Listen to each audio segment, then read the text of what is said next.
I've got the recipe for you. This dip is just amazing. It just melts in your mouth. Ooh. Bon appetit. Hey everybody, I'm Vera Stewart and welcome to the VeryVera Show. I'm joining you today from Madison, Wisconsin at the headquarters of our partner, Sub-Zero, Wolf, and Cove. I'm so excited to be sharing with you their Live Deliciously concept. We're going to be preparing meals today out of the garden that's right here on the property. Chef Joel Chesebro is going to help us, and he's actually created some wonderful recipes from his own personal collection. We're going to start with an egg noodle, bolted arugula, carrot pesto, oven-dried, sun-grown tomatoes, and on top of crispy chicken thighs. Then we're going to move into a caramel toast with mascarpone cheese and a raspberry jam. Are you hungry yet?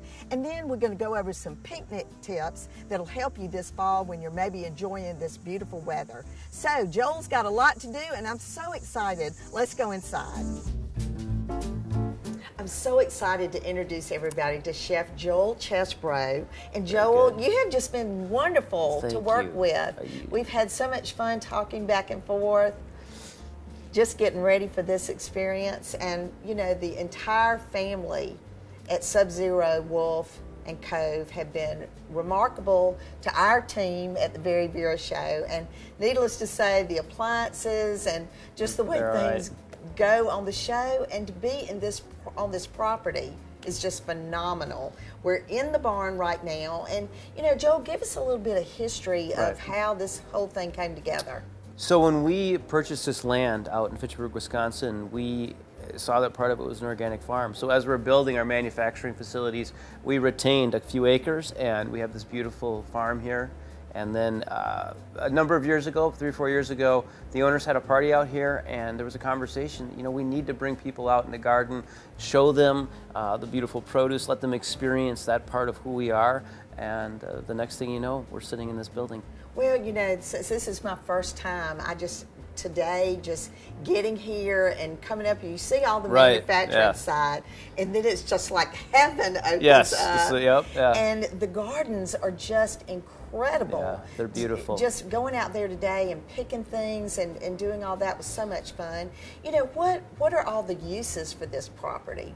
So, right here in the barn area. You know, for us, as we look at the brands that we have, we start with Sub-Zero, and we feel very, very passionate about ingredients here. So if we can start with ingredients that we grow ourselves, obviously we can use that to tell our food preservation story with the way that we can take those ingredients and then preserve the freshness until we're going to bring them into the kitchen. Well, this whole idea of living deliciously, somebody was a genius that came up with that. So then you take those beautiful ingredients, you bring them into the kitchen, you cook them, and this is my favorite part of what we get to do in this space. We get to bring people in and let them experience the real reason that our brands exist, which is when you put great food in front of people, they have great interaction with each other, and the experience is just amazing. Well, you know, for me today, pulling that carrot out of the ground, I mean, I'm embarrassed to say I've never done that before. But you know, it's kind of and you make a carrot cake, right? So we need to. You know, I mean, and so just getting in touch with, I mean, in the grounds, the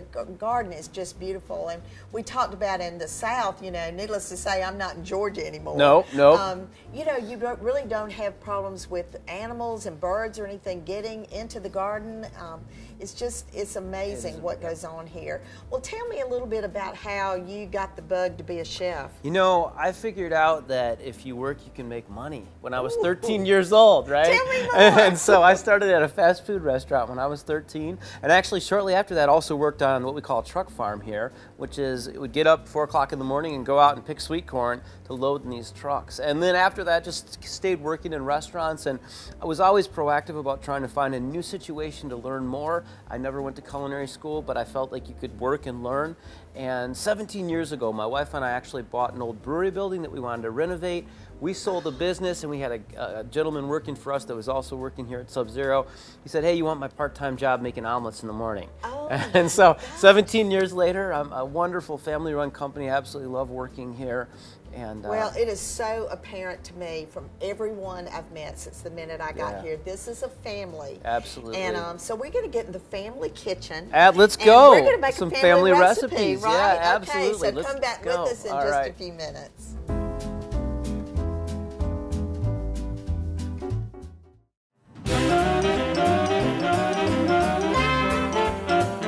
Welcome back, everybody, and if you're just joining me, I'm at the headquarters of Sub-Zero Wolf in Cove in Madison, Wisconsin, with my brand new friend, Chef Joel Chesebro, and we are living deliciously. Yes, we are. Absolutely, and we've been out in the garden, we've been picking vegetables. I feel like country come to town up here. Here we are, right. So you remember these from the garden, incredibly sweet sun-gold tomatoes? I do. So we're going to take these, we're going to concentrate that flavor a little bit more by putting these back in the oven to dehydrate. So if you would be so kind, I would be happy you can to do that. that. And I'm going to get started on these famous egg noodles that we're going to talk about in just a moment.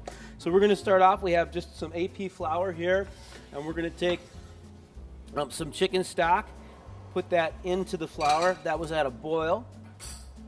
We're going to mix the chicken stock into the flour here. And then we're just going to take and crack one egg and mix that in as well. So now for the purposes of time, we have here already done the final rolled out egg noodle. So I'm just going to take this, put it on my cutting board here, and we're just going to cut some quick egg noodles. See how fast I made those noodles? I'm telling you, it took me longer to put tomatoes in the oven. Okay, well, y'all, I have got to share that this cookbook belongs to Aunt Birdie, who is your family, and that your mom used to cook out of this book. Two of your favorite recipes. Yeah, our Thanksgiving dinner roll, and then we have these beautiful noodles here. Oh, man. So here's what we're going to do now. These are done. These are ready. Can I put them in the water? You can, yeah. So here's our pot of blanching water.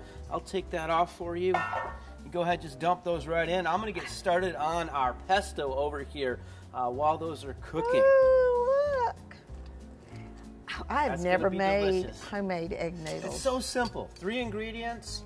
Just roll it out. Now, y'all, he's shaming you right now if you don't make these recipes. And he has been gracious enough to share these recipes. They'll be on our website at VeryVera.com. All right, so the story with this is I went to the farmer's market one day.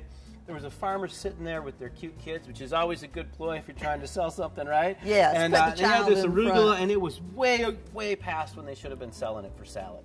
Really peppery, really strong flavor. So, of course, the kids were cute, and I bought the whole bunch, right? What are you going to do? And what am I going to do with it? And I took it home into the kitchen, and I tasted it, and I said, Oh, I that love is it. like watercress. We're going to make a pesto with it. So very quickly, we're just going to put these ingredients in the blender.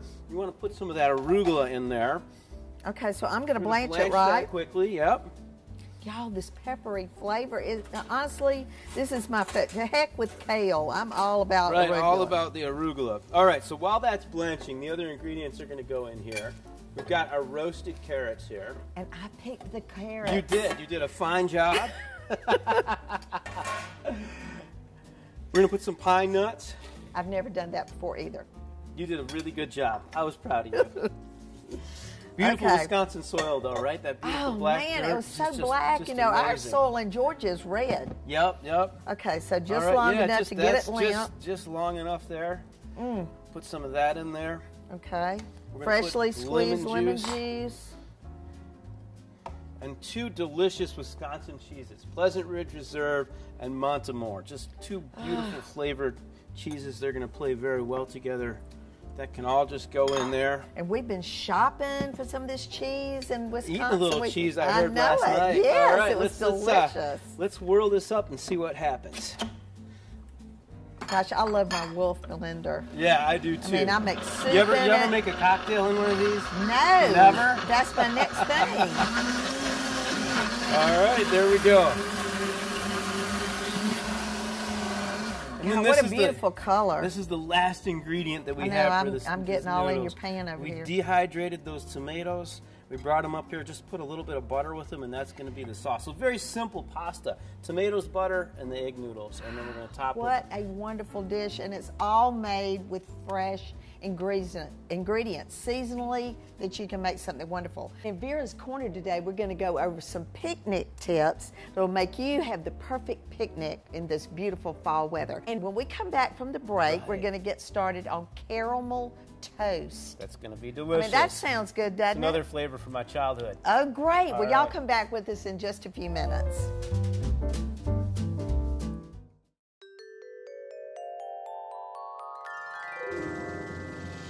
You know, it's the perfect time of year for picnicking, but how do you know you're going to get where you're going with everything you need?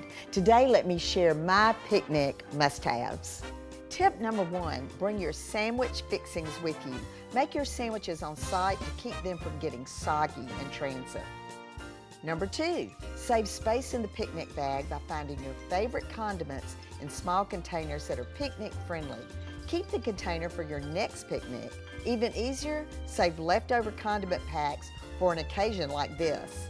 Number 3, grab a pack of moist towelettes and paper towels to wipe up any occasional mess. You'll thank me if you're picnicking away from running water. Number 4, use ice packs. No one likes cold food served warm, and no one likes food poisoning. Keep your food cold with a few ice packs.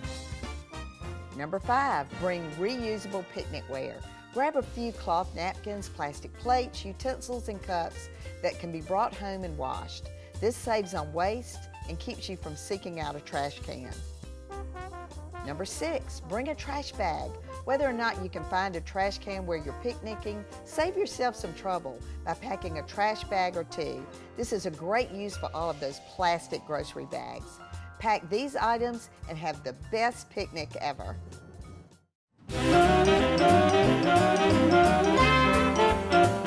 All right, welcome back, everybody, and I hope you enjoyed those picnic tips. Do you like to go on picnics this time of year? This is the perfect time of year that bugs are gone. I know it. I love it. Out there and picnic. Well, you know, we've been talking during the break, and I'm just enjoying getting to know you so much, Joel. But childhood memories, you know, that's everything about how cooking came into my life. That's mine so too. tell this story, y'all. This is the best story. So, cooking memories from my childhood, some good, some otherwise perhaps. My mom was really into health food in the 70s, so she would make this whole wheat bread for us, which I think you probably could have built a castle from it and still be really standing. dense. Yeah, really dense. So as a child, I get to go to my grandmother's house, and the first part of this memory is going down into her root cellar, and she would have these shelves just lined with everything from blackberry and gooseberry, all raspberry the preserves, jam, pickled everything watermelon rinds, all of these, wonderful things from her garden. So that was amazing, and I could pick whatever I wanted. Then we would go upstairs, and then there was this lovely plastic bag with store-bought white bread, and that was my favorite. That sticks to the roof of your mouth. Exactly. And so this is a dessert that's inspired by that wonderful childhood memory. Awesome. All right, you ready to go? Yeah. All right, so let's do this. You got your bread cut. So we have this beautiful, we upgraded a little bit. We have a beautiful brioche bread. This is the reminiscent of that store-bought bread, but a little bit nicer. And we sliced that, nice layer of butter. We sprinkled some sugar. We took and we bruleed it under the broiler for 3 minutes. And so this is the result right here.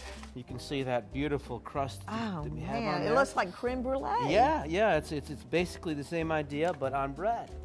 So then what we're going to do is we're just going to put together a couple simple toppings. We went out, we picked some raspberries. And I picked some of those raspberries. You did. These right here, these are going to go on top. So we're going to make a freezer jam. And now we're going to make it. Yeah, we're going to make a freezer jam. So we're going to get this turned on. These are both so simple to do. Freezer jam and then a fresh cheese to garnish as well. Now look how beautiful those are beautiful berries. I mean, just those gorgeous. Are gorgeous. All right, so we'll turn this all the way on. And we have a mixture of sugar and pectin and a little bit of lemon juice. And it's simple as dumping everything in here, letting the juices come out a little bit, giving it a stir. You know, and sometimes people can't find pectin in the grocery store. Yeah. So in the section of the grocery store where you find like your mason jars or your ball it's jars, right there usually. That's where the pectin is. That's where the pectin is. They put it right by the canning jars. And so while you're doing that and working that a little bit, over here I just have some cream. I'm holding this at 180 degrees. That was lemon juice, by the way. This has already been going for 3 minutes. So we're going to add lemon juice here and also here. And I'm just going to let this lemon juice work 180 degrees for another 3 minutes. And this is how we start making cheese here in Wisconsin. I mean, he asked me if I knew how to make cheese. I did. I mean, I'm from Georgia. From Georgia. So, we've had this cheese batch straining overnight. We're going to let this work a little bit longer here. You want me to grab that out of the... Okay, let me grab that. And you know, I love this refrigerator drawer because if you're cooking and you have that right next to the stove, then it's almost like a refrigerator pantry. Yep. You know, all your spices, but if you need something cold, you can just pull it out. Right there. So this is the result. We let this strain overnight, and we just come up with this beautiful, look at the texture on that right there. Isn't that amazing? Yeah. So we're gonna put this here on the toast, and then we have that beautiful jam that you made. Okay, so when you really said your childhood memories, some good and some not so good. The bread was the part. During the break, you're going to have to tell me what some of the bad was. But you know, this is one of those things that is like an invention of a dessert. It's like the way to introduce a child. Right. Because see, now it is one of your fondest memories Absolutely. that was introduced to you by your grandmother. And now you've made it your own by making the white bread yourself and doing those things. So why don't we spread one up? All right, so it's as simple as we're going to take our bread that we bruleed. We're going to take a nice swath of the fresh cheese over the top. Garnish it with a little bit of this in freezer jam. The difference is it's a little thicker. It's a little thinner. Gosh, it's just chunked full. You can't buy it in the store like that for sure. And then we're going to take some of these beautiful garden raspberries. And there we have it. See, and it looks like breakfast would be great for a brunch. Okay, yes. So we're going to taste this, but when we come back from the break, we're going to present everything. We're going to go over the final part of it, and I can't wait to grab a little bite of that. So y'all come back with us. Right Big bite. I'm a fingers girl. Yummy, Chef. Me too. All right.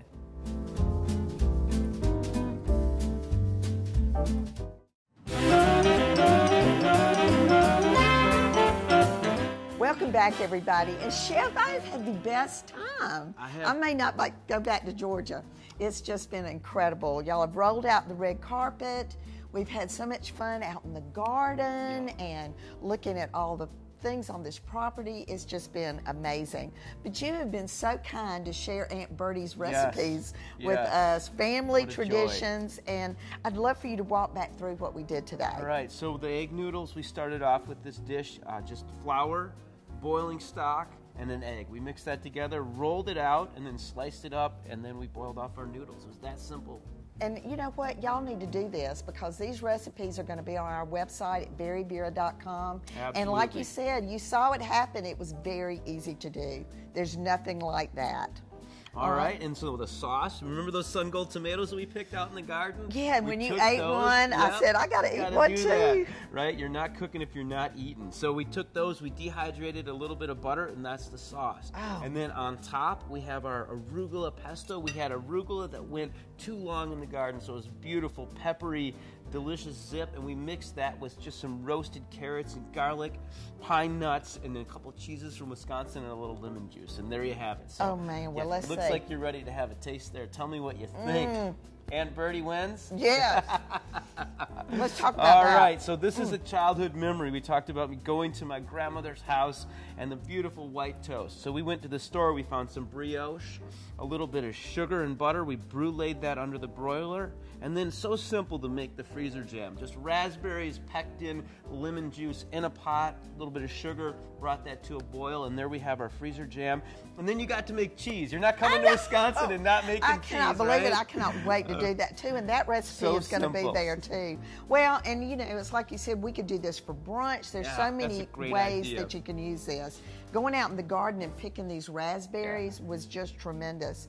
You know, the good quality produce that you can use seasonally. Yeah, so tell us a little bit about this Living Deliciously whole concept? You know, for me, it starts with beautiful ingredients. We bring those into the kitchen, a little bit of technique, and then what happens at the end is the magic. People gather around the food, great conversations, human interaction, a glass of wine, and that's what that means for me. Is living deliciously is that. Absolutely. Beautiful meal. We get to join together with friends and family and have that great human interaction and community. I love it. One of the things that I think is so important here is that both of these dishes can maintain themselves. Like Absolutely. if you're entertaining Yes. and you want to serve this for dessert, you can make this ahead of dinner and it's going to be fine. So as I said, these recipes are going to be available on our website at VeryVera.com.